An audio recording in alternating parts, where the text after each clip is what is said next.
Salut les amis, je vais vous parler d'un sujet que j'ai longtemps hésité à aborder. Je ne vais pas vous donner un avis mais partager un questionnement. Qu'est-ce que l'État profond, aussi appelé Deep State ? Il s'agirait d'un pouvoir hors de contrôle qui placerait et contrôlerait nos élus. Il serait aussi à la tête des médias dits mainstream. Nous entendons aussi parler de la création d'un nouvel ordre mondial, une poignée de personnes qui dirigeraient l'intégralité de la planète. Je suis très prudent sur ces sujets car je n'ai aucune preuve concrète. Je constate juste des coïncidences trop nombreuses pour être le fruit du hasard. Par ailleurs, tous ceux qui abordent le sujet se voient de suite coller une étiquette de complotiste. Pourtant, ce qu'ils dénoncent arrive régulièrement dans les mois qui suivent. Nous l'avons vu pour le confinement des pays et la politique vaccinale. Retournons maintenant sur une argumentation plus liée à de l'observation que des spéculations. Ne vous êtes-vous jamais demandé pourquoi un gouvernement de gauche et de droite faisait la même politique ? Citez-moi une seule période dans l'histoire où tant de peuples se sont soulevés la même année. Citez-moi une seule période où tant de pays se sont coordonnés sur une réponse à une pandémie. Citez-moi une seule élection américaine où plusieurs médias télé et Internet se sont permis de couper ou censurer une allocution du président de la République. Et enfin, citez-moi une seule élection américaine où des médias du monde entier et d'autres présidents ont félicité un candidat non élu sur qui pèse une suspicion de fraude. Ne cherchez pas, vous ne trouverez rien. Dans ces exemples, il y a un point commun, un timing précis entre chacun de ces événements. Hormis une situation inédite où toutes les personnes de pouvoir seraient tombées d'accord, ce qui n'est jamais arrivé, il y a de quoi se poser de sérieuses questions.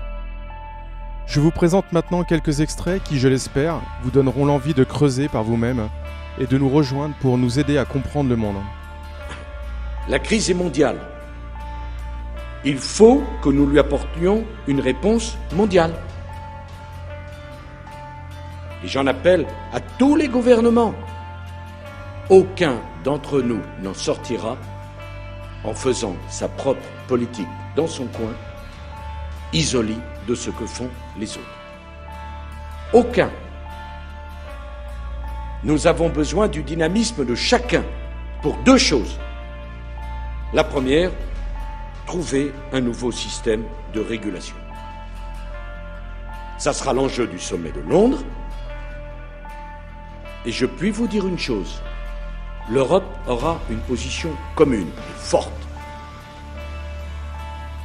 Et je puis vous dire une deuxième chose, nous n'accepterons pas un sommet qui ne décidera pas. Et je puis vous dire une troisième chose, on ira ensemble vers ce nouvel ordre mondial. Et personne, je dis bien personne, ne pourra s'y opposer. Car à travers le monde, les forces au service du changement sont considérablement plus fortes que les conservatismes et les immobilismes. Nous voulons offrir une alternative, c'est-à-dire être capable de maîtriser la mondialisation et sur des principes et sur des règles.